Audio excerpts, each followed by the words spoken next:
Good Thursday, everybody. Meteorologist Casey Cloud here in the Weather Center taking a look at that current temperature map here across the region right now. You do see here some of those readings a little bit warmer in spot-wise. Spots like Keystone, they're down into the 50s already. I mean, I'm at 54. It's kind of like the desert in some ways here with the way the temperatures are across our region here. I mean, earlier today we got all the way up there to 81 degrees. While we were down to 36 this morning. So huge temperature contrast, which is interesting. But we do unfortunately have to worry about maybe some wildfire danger increase when we have drier air around like this. So that's something to kind of keep an eye on here in the picture. Another storyline to talk about here as well is that fog concern, because I know out toward areas there around Volusia County this morning, tragic situation did occur. So go ahead and pop up some of those fog safety tips right now. You can see here, looking at the information in these situations, you just want to go ahead and slow down and give yourself extra time to reach your destination. I know we had a combination of smoke and fog there. Most other spots didn't really get any fog here this morning, but unfortunately that combination kind of called super fog there did come into play and cause some problems in toward that area. So always just interesting to kind of be mindful of these scenarios that have fatalities there. I-95 being shut down, just kind of telling you that story here down there, just outside of a viewing area, but nonetheless always important to talk about here as we look at these readings. Once again, you can kind of get an idea here of what's going on across the local area. Not too much for now, but unfortunately we will have storms increase, and that could be right in time for some of those sporting events here, those outdoor events. I know that could be an unusual and unfortunate set of circumstances here because you just have to be really mindful, because if you're outside, more people outside than normal, and there's storms come up, you have to really just be careful how things can end up going here.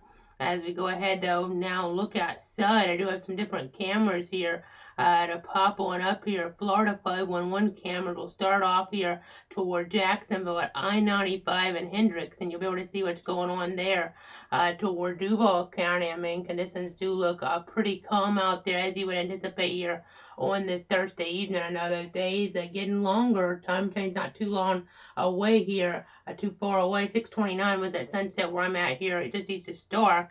We're giving you these different observations, of course. We're 54 degrees right now, but as we look over towards St. Johns County now, you'll be able to see here.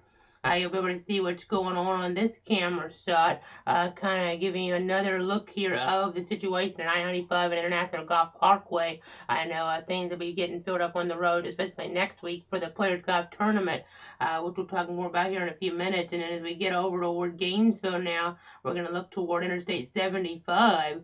And this camera here, not too far away from 39th, and we're looking near Santa Fe College as well. Again, that's the visual out there. And then as we go out toward Lake City now, you'll get to look at how things are going toward parts of Columbia County, and you can see what's happening out here toward I-75, US 41, 441. And finally, we'll take you to Florida State University, that area anyway. And my alma mater, this is Jefferson Street at Woodward Avenue. I know the women's basketball team getting a win there in the ACC tournament today, right on that bubble. And I have another contest coming on up tomorrow. I have my FSU tie on, if you can see that. I also have my gray on because the Bradford Tornadoes boys basketball team is going to play for a state title tomorrow. That's really exciting. And we're going to go ahead now and move away from the cameras, and we'll take a look here at that mapping. And so let's go ahead and move on down. You see warmer conditions down there. Just be safe if you're traveling down there, obviously. Not necessarily inclement weather expected, though. Fog is always a concern you have to deal with, especially when you have a little bit warmer temperatures like this down towards central Florida. So I just always keep that in mind here, that fog potential. And we'll be seeing warmer temperatures in our forecast as we look ahead later on and toward the timeline as well. So something to kind of be watching for here, obviously, as we zoom on out. You see these warm temperatures. I know a little cool right now in southeast Missouri, but they got over 80 yesterday. They're in southeastern Missouri. That's after last week having thunder sleet there on the ice. I mean, that's just an incredible contrast in 1 week. But again, this warm air here going to be kind of at least trying to be pushing on out of the picture here as we have maybe some storms coming on in here that we'll have to contend with. I know that's something that will be monitored very carefully, obviously. Just looking here, I know we have that pollen concern as well. That's something we're dealing with there when we have drier conditions. So just keep that in mind. And we do want to talk about here area there in the Panhandle right now. I know Bradford playing there against school from the Panhandle, Paxton there, a community in this region north of the Puniac Springs. So we'll go ahead and zoom on in right now. We'll kind of see what we're talking about here. Just south of Florala there in Alabama, actually. It's a really small area, right at the border. So just kind of give you guys a perspective on that, because this is actually the place in the state of Florida with the highest elevation. So a fun fact about them, for that 1A state title game, boys basketball tomorrow night. The highest spot in Florida, school from that city, small city there, in Walden County, going to be playing down there in Polk County against the Bradford Tornadoes. So hopefully my Bradford Tornadoes can get that win there. Be the first state title ever in boys basketball as we're watching that situation, of course. And then we also have another topic as we go back. I want to see those fog safety tips one more time. I know the situation kind of reminiscent there of what happened about 10 years ago in our viewing area at Ward Payne's Perry when you have that fog and smoke mixing together. That's problematic, obviously. So just always have to be aware of that. As we now look here back in weather history on this date, 3 years ago we had a devastating EF4 tornado impact areas there in parts of eastern Alabama, trying to get into western Georgia as well. And I have our analyst computer pulled up. This is an experimental tool. I'm going to go ahead and show you here in a few seconds. We'll be able to show you the debris height actually with this tornadic scenario here toward Lee County, Alabama. This was a deadly EF4 tornado. Mobile homes just destroyed there. You don't even have to have an EF4 for that to happen. But this right here is something we've never shown in the air before. It's a brand new product here, experimental, in that it shows the debris height based on the color-coded scale on the left here. So I'm going to go ahead and kind of walk on over so you guys see what we're talking about here with this scale. You can see this right here in the red 5 to 10,000 feet up to debris. In the purple here, 10 to 15,000 feet. And then as they kind of walk back on over now, you can kind of see how things definitely going here in this situation as we get here not too far away to the northeast of Society Hill. You can see here some of this purplish color indicating debris about 15,000 feet, a little bit higher in some spots, maybe even, but this kind of gives you an idea of where some of that worst damage was, and the debris was lofted here in these areas up where the radar could see it. I know we had reports of things that's lofted into Georgia from miles away here. It's so tragic, the situation, and this just kind of shows you here how high the debris goes. I mean, even into toward Georgia here a little bit, you see some of these pinks showing up. That's over 10,000 feet.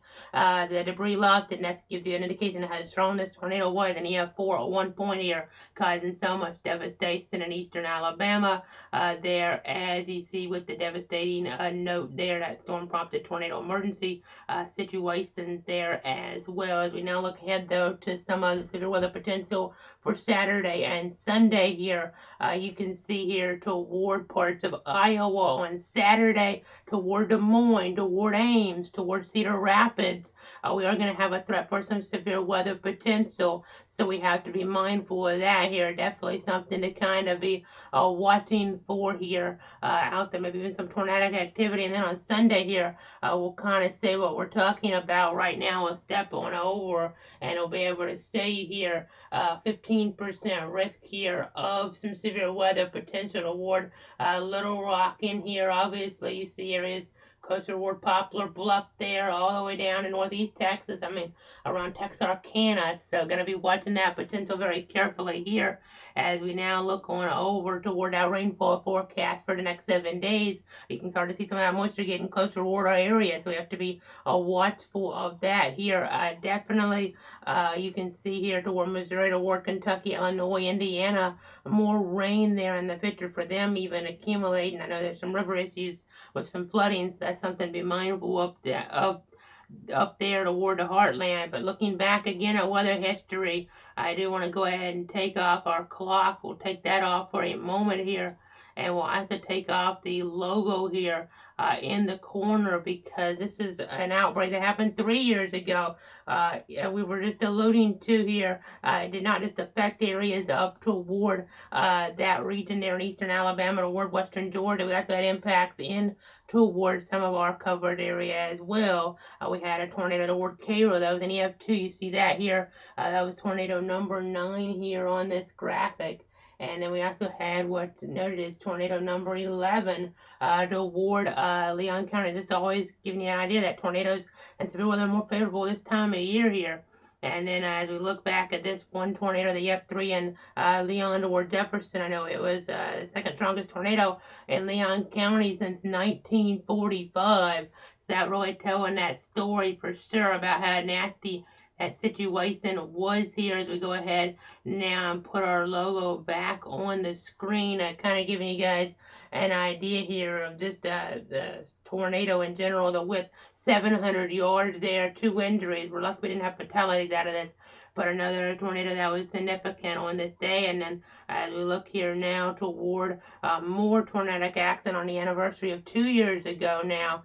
2 years ago, you can see an EF3, the deadly Nashville tornado.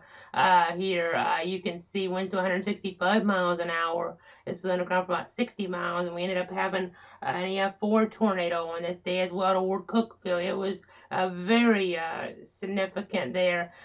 You can see toward Cookeville, toward Allgood there in Putnam County, Tennessee. We had 19 fatalities.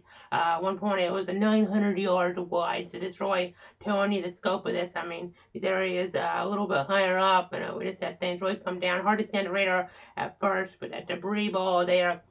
You saw this here track a moment ago. This right here, there's a correlation coefficient, that tornado debris being picked up very high up into the atmosphere as well here toward this area, causing just, again, so much devastation. As we look down toward that 7-day forecast, you can see that big game tomorrow. It's being streamed now. There is a fee to watch that outside of the area of Orlando, Tampa. That's within that spectrum footprint, but if you're out of there, you can watch that on, I know there's a link to it on the FHSA website there. You can get to it from that and then go ahead and watch the game from that point. But then as we look here towards Saturday, Gate River Run, you see nice conditions in store there. Sunday, you see 10% chance of rain. We're starting to see that rain come back in the picture. So I know we've had the events, outdoor events. We have to be careful. The prepare beginner on Tuesday, and that rain chance does go up here. And some folks on spring break here as well. And then as we look even further on over toward that Wednesday now, 50% chance of rain, 60% on Thursday. You see the temperatures go down a little bit. Might have cool air behind that, but the storms we have to watch for, obviously, and we'll keep you informed here in the Weather Center as we continue to look at things, continue to monitor things very carefully.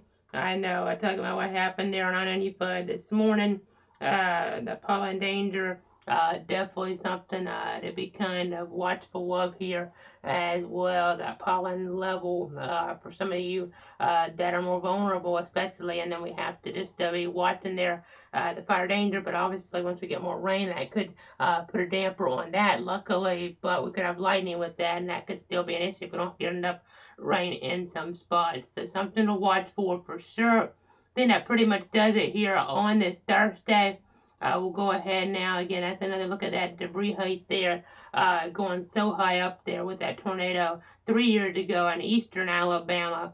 And now we'll go ahead and go back on over to that look at our region one last time here. Hopefully my Bradford Tornadoes basketball team there can get that win tomorrow night in Lakeland and get their first ever state title there in school history, in program history for that sport. So that'll be something to look forward to, obviously. And we'll have more on Tuesday unless something breaks in between we need to break in for. Of course, we'll be watching areas toward Iowa Saturday, toward Arkansas Sunday, and we'll have to watch even further after that to see how things translate, obviously. Could have some storms here Tuesday that might try to break up on the edge of our area, even may end up just barely getting in some of those western counties. So we'll keep you updated, we'll keep you informed, but otherwise I'll go ahead and wish you a great weekend.